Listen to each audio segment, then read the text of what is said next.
శ్రీ గురుభ్యో నమ. శ్రీ గురుచరిత్ర అధ్యాయం 36. శ్రీ గణేశాయ నమ. శ్రీ సరస్వత్యై నమ. శ్రీ గురుభ్యో నమ. ప్రస్తావన.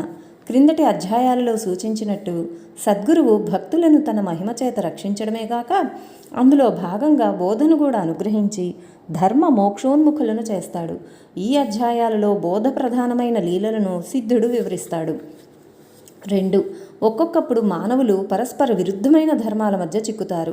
ఈ అధ్యాయాలలో విప్రుడు పరాన్నం స్వీకరించకపోవడం అనే ధర్మానికి, భర్త భార్యను తన రూపంగా తలచి సంతోషపెట్టాలన్న ధర్మానికి మధ్య చిక్కుతాడు. అప్పుడు వివేకి సమస్యను ఎలా పరిష్కరించాలో శ్రీగురుడు సూచించాడు. అంతేగాక ఆహార శుద్ధౌ సత్వశుద్ధి, ఆహార శుద్ధి వలన సత్వశుద్ధి కలుగుతుంది అని శాస్త్రం. సత్వశుద్ధి లోపిస్తే యజ్ఞ దాన తపకర్మలు వ్యర్థమవుతాయని భగవద్గీత వాక్యం. సాత్వికమైన ఆహారమేమో శ్రీగురుడు స్థూలంగా ఈ అధ్యాయాలలో బోధించాడు. దీని వివరణ పూర్ణ దత్తావతారమైన షిరిడీ సాయినాథుడు బోధించినది శ్రీ సాయి ప్రబోధామృతంలో చూడవచ్చు. ఆ వివరణ ఆర్షమని సదాచారమని ధృవపరిచే అంశాలను శ్రీస్వామి సమర్థ, మాణిక్య ప్రభువు మొదలైన సద్గురువుల చరిత్రల్లో చూడవచ్చు. కథారంభము. నామధారకుడు సిద్ధయోగికి నమస్కరించి, స్వామి, అజ్ఞానమనే గాఢ నిద్రలో మునిగి ఉన్న నాకు ఈ గురుచరిత్ర వినిపించి మేలుకొల్పారు. దయతో అటుపై వృత్తాంతం తెలిపి ఈ జ్ఞానాన్ని దృఢం చేయండి అని ప్రార్థించాడు. సిద్ధయోగి సంతోషించి ఇలా చెప్పసాగారు. నాయనా, శ్రీగురు లీలలు ఎన్నెన్ని చెప్పగలను, కొన్నింటిని మాత్రమే ఉదహరిస్తాను, శ్రద్ధగా విను. గంధర్వపురంలో సత్యవంతుడైన ఒక పేద బ్రాహ్మణుడు భిక్షాన్నంతో తృప్తిగా జీవిస్తుండేవాడు గాని ఎవరింటికి భోజనానికి వెళ్ళేవాడు కాదు. అతడు ఎంతో నిష్ఠతో వైదిక కర్మలన్నీ ఆచరిస్తూ తనకున్న దాంట్లోనే అతిథులను సేవిస్తూ ఉండేవాడు. ఆ కాలంలో శ్రీగురుని మహిమ వలన అచ్చటికి ఆకర్షింపబడి వచ్చిన భక్తులెందరో బ్రాహ్మణ సమారాధనలు చేస్తుండేవారు. ఈ పేద బ్రాహ్మణుడు మాత్రం వెళ్ళేవాడు కాదు. ఒక సంవత్సరం మహాలయాలలో ఒక శ్రీమంతుడు గ్రామస్తులందరినీ దంపత సహితంగా భోజనానికి ఆహ్వానించాడు. ఈ పేద బ్రాహ్మణుడు మాత్రం వెళ్ళడానికి ఒప్పుకోలేదు. అతని భార్యకు అటువంటి సమారాధనలకు వెళ్ళి భోజనము, దక్షిణలు, క్రొత్త వస్త్రాలు దానం తీసుకుని సుఖంగా జీవించాలని ఉండేది. ఆమె ఎంత చెప్పినా అతడు ఎప్పటి వలె ఈసారి కూడా ఒప్పుకోలేదు. అతనితో తనను ఒక్కదాన్నన్నా పంపమని, లేకపోతే అతనిని కూడా రమ్మని పట్టుబట్టింది. అతడు, నేను రాను, నీకంత ఆశ ఉంటే నీవు వెళ్ళవచ్చు అన్నాడు. అప్పుడు ఆమె ఆ శ్రీమంతునితో, నేనొక్కదాన్నైనా భోజనానికి రావచ్చా అని అడిగింది. అతడు దంపతులే రావాలన్నాడు. నిరాశ చెంది తన భర్తపై కోపంతో శ్రీగురుని వద్దకు వెళ్ళి తన బాధనంతా వెళ్ళబోసుకుని తన భర్త కూడా ఆ రోజు సమారాధనకు వెళ్లేలా ఆదేశించమని కోరింది. అందుకు శ్రీ నృసింహ సరస్వతి నవ్వి ఆమె భర్తను పిలిపించి, ద్విజోత్తమ, నా మాట విని ఈ రోజుకు నీవు సమారాధనకు వెళ్ళు. భార్య యొక్క కోరిక తీర్చడం భర్త యొక్క ధర్మం అని హితం చెప్పారు. ఆ విప్రుడు, స్వామి, మీ ఆజ్ఞానుసారం నా నియమం విడిచి నేడు సంతర్పణకు వెళతాను. గురువాజ్ఞను ఉల్లంఘించకూడదు కదా అని చెప్పి ఆమెతో సమారాధనకు వెళ్ళాడు. ఆనాడు అతడు జీవితంలో మొదటిసారిగా ఒక సత్రం వద్ద వందలాది బ్రాహ్మణుల పంక్తిన భోజనానికి కూర్చున్నాడు. అందరూ భోజనాలకు కూర్చోగానే ఆ దంపతులిద్దరికీ అక్కడ తమ విస్తళ్లలోనూ మరికొందరి విస్తళ్లలోనూ ఉన్న అన్నాన్ని ఒక కుక్క, ఒక పంది త్రాగి అపవిత్రం చేసినట్లు దర్శనమైంది. ఆమె ఆశ్చర్యపోయి పరికించి చూడగా నిజంగానే ఒక కుక్క దడిలోంచి దూరి వచ్చి అన్నపు రాశిని ముట్టుకున్నది. వెంటనే ఒకరు దానిని తరిమివేసి వడ్డన కొనసాగిస్తున్నారు. అది ఆ బ్రాహ్మణి చూచి వెంటనే కోపంతో విస్తరి ముందు నుండి లేచి అందరితో ఆ విషయం చెప్పింది. ఆమె భర్త తలబాదుకుని, బుద్ధి లేనిదానా, నీ వలన ఈ రోజు నా కర్మ ఇలా కాలింది అని చెప్పి విస్తరి ముందు నుండి లేచిపోయాడు. అప్పుడు ఆమెను తీసుకుని శ్రీగురుని వద్దకు వెళ్ళాడు. ఆయన ఆమె కేసి చూస్తూ, ఏమమ్మా, పరాణ సుఖం అనుభవించావా, నీ కోరిక నెరవేరిందా అని అడిగి నవ్వారు. ఆమె సిగ్గుతో తల వంచుకుని, స్వామి, నా బుద్ధిహీనత వలన మా వారిని కూడా ఈ కుక్క కూటికి బలవంతాన తీసుకుపోయాను. నా తప్పు ఎలాగైనా మీరే సవరించాలి అని వేడుకొన్నది. ఆమె భర్త ఆమెను నిందించి తన వ్రతం భంగమైనందుకు ఎంతగానో వాపోయాడు. అప్పుడు శ్రీగురుడు అతనిని ఊరడించి ఇలా చెప్పారు. పోనీలే, ఏమైతేనేమి, నేటితో నీ భార్య మనసు కుదుటపడ్డది కదా, ఆమె ఇంకెన్నడూ నిన్నలా వేధించదు. ఇంత మాత్రానికి నీకెట్టి దోషమూ రాదు, నీకు నియమభంగమూ కాదు. ఎప్పుడైనా దేవ పితృకార్యాలలో భోక్త లభించక ఎవరికైనా కర్మానుష్ఠానానికి ఆటంకం ఏర్పడినప్పుడు దానిని రక్షించడానికి భోక్తగా వెళ్ళినందువలన ఎట్టి దోషమూ ఉండదు అని చెప్పాడు.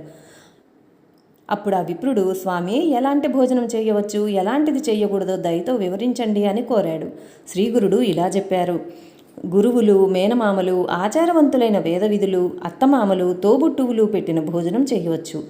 తల్లిదండ్రుల చేత సేవ చేయించుకునేవాడు భార్య బిడ్డలను ఏడిపించి పేరు కోసం దానాలు చేసేవాడు, పొగరుబోతు, తగాదాల కోరు, వైశ్వదేవం చేయనివాడు, డబ్బు కాసించి అపాత్రులకు మంత్రోపదేశం చేసేవాడు, క్రోధవంతుడు, భార్యను విడిచిపెట్టినవాడు, క్రూరుడు, పిసినారి, స్త్రీలోలుడు, దురాచారి, దొంగ, జూదరి, స్నానం చేయకుండానే భోజనం చేసేవాడు, భగవన్నామస్మరణ పట్ల శ్రద్ధాభక్తులు లేనివాడు, కనీసం సంధ్యావందనమైనా చేయనివాడు, డబ్బు తీసుకుని డాంబికంగా జపాలు చేసేవాడు, విశ్వాసఘాతకుడు, పక్షపాతంతో అన్యాయం పలికేవారు, స్వధర్మం విడిచి పరధర్మం అవలంబించేవారు, బ్రాహ్మణులను, గురువులను, సాధువులను, తన ఇంటి భోజనాన్ని నిందించేవారు, తన ఇంటి కులదేవతను విడిచినవారు, దురాశాపరులు, భగవంతునికి నివేదించకుండా భోజనం చేసేవారు, ఇలాంటి వారి భోజనం తిన్నవారు పతితులవుతారు.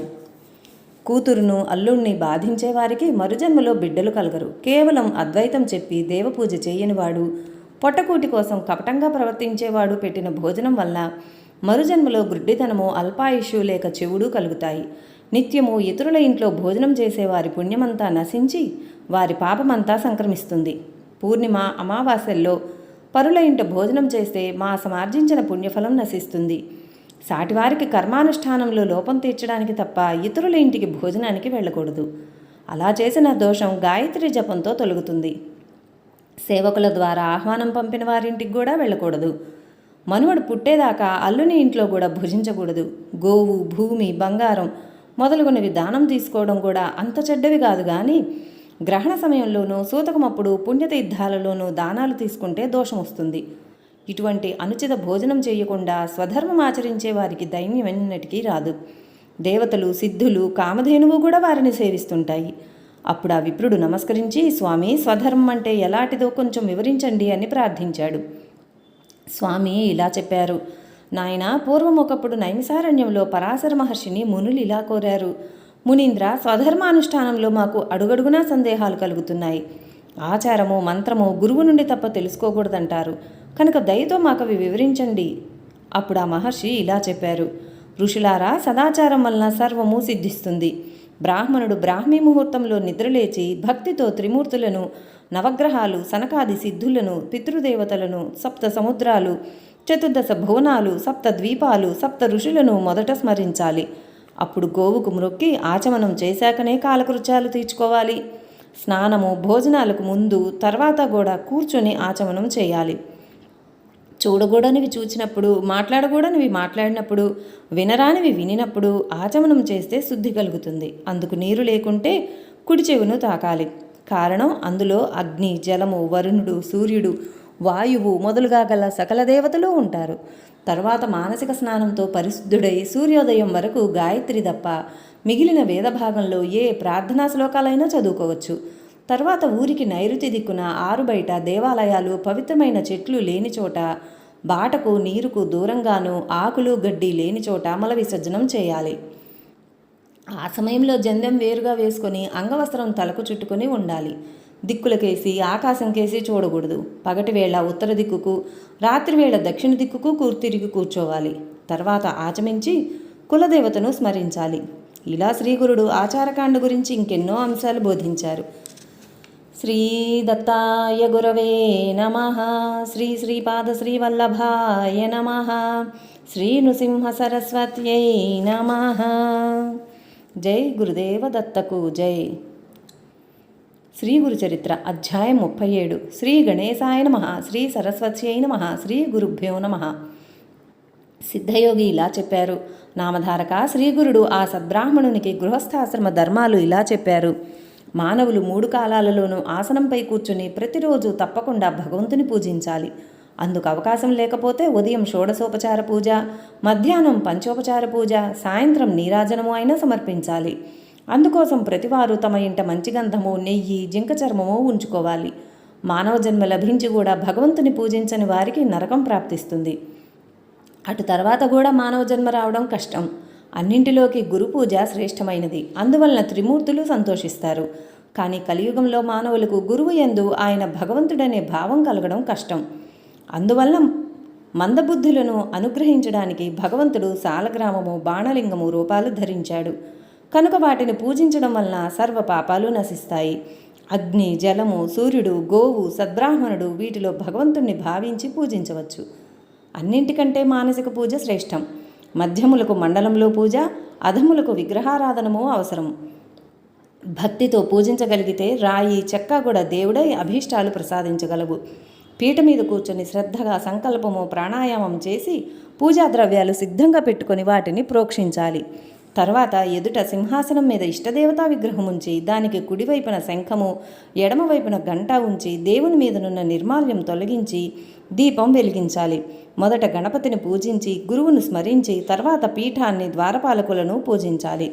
తర్వాత ఇష్టదేవతను మన హృదయంలో భావించి దానినే మన ఎదుటనున్న విగ్రహంలోకి ఆహ్వానించాలి. సాక్షాత్తు భగవంతుడే మన ఎదుట ఉండి మన పూజను గ్రహిస్తారని దృఢంగా గుర్తుంచుకోవాలి. ఆయనకు 16 ఉపచారాలతో పూజ చేయాలి. పూజకు తెల్లని పూలు శ్రేష్టం. పసుపు, ఎరుపు రంగుగల పువ్వులు మధ్యమం, నల్లనివి ఇతర రంగుల పువ్వులు అధమం. ఉదయమే అపవిత్ర పవిత్రోవా అనే శ్లోకం చదువుకొని గురువును, కులదైవాన్ని స్మరించడం మానసిక స్నానం అంటారు. అదేవిధంగా భగవంతుని పాదాలకు పుష్పాంజలి సమర్పించి ప్రదక్షిణము, సాష్టాంగ నమస్కారము చేయాలి. తల్లిదండ్రులు, గురువులు, సద్బ్రాహ్మణులకు కూడా అలాగే నమస్కరించాలి. తల్లిదండ్రులు, పూజ్యులు, పెద్దలను చూచినప్పుడు వారి వద్దకు వెళ్ళి వారి పాదాలకు నమస్కరించాలి. గురువు యొక్క కుడి పాదాన్ని మన కుడి చేతితోనూ, వారి యొక్క ఎడమ పాదాన్ని ఎడమ చేతితోనూ స్పృశించి సాష్టాంగ నమస్కారం చేయాలి. తర్వాత వారి యొక్క మోకాల నుండి పాదం వరకు స్పృశించాలి. తల్లి, తండ్రి, గురువు, పోషకుడు, భయహర్త, అన్నదాత, సవతి తల్లి, పురోహితుడు, పెద్దన్న, తల్లిదండ్రుల యొక్క సోదరులు, జ్ఞానవృద్ధులు వీరందరికీ గురువుతో సమానంగా నమస్కరించాలి. అజ్ఞానులు, తనకంటే చిన్నవారు, స్నానం చేస్తున్నవారు, సమిధులు మొదలైన పూజా ద్రవ్యాలు తెస్తున్నవారు, హోమం చేస్తున్నవారు, ధనగరువులు, కోపించినవారు, మూర్ఖులు, శవము వీరికి నమస్కరించకూడదు. ఒక చేత్తో ఎవరికి ఎప్పుడూ నమస్కరించకూడదు.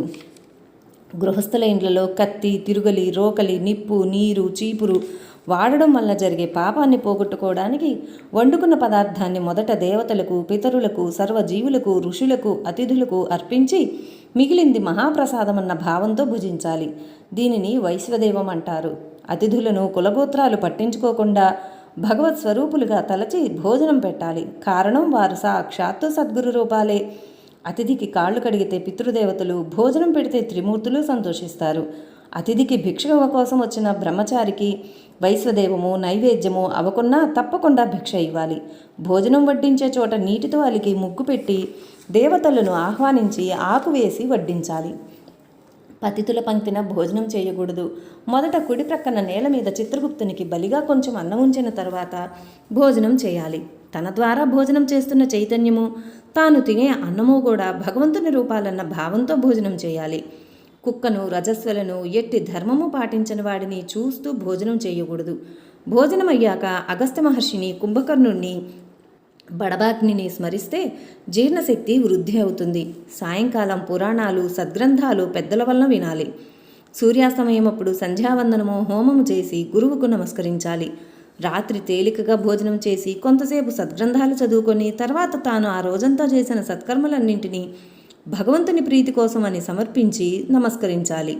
ఉత్తరానికి తలపెట్టుకొని నిద్రించకూడదు. ఇక నుండి నీవిటువంటి ధర్మాలన్నీ ఆచరిస్తూ ఇతరుల ఇండ్లలో ఆపద్ధర్మంగా తప్ప ఎన్నడూ భోజనం చేయకుండా నీ ఆచారం పాటించుకో. అందువలన ఇహంలోనూ పరంలోనూ ఉత్తమ శ్రేయస్సు కలుగుతుంది అని శ్రీగురుడు ఆ సద్బ్రాహ్మణునితో చెప్పారు. ఆ బ్రాహ్మణ దంపతులు ఆయనకు నమస్కరించి తమ ఇంటికి వెళ్ళిపోయారు.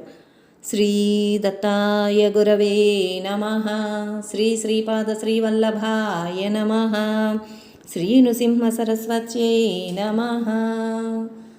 జై గురుదేవ దత్తకు జై.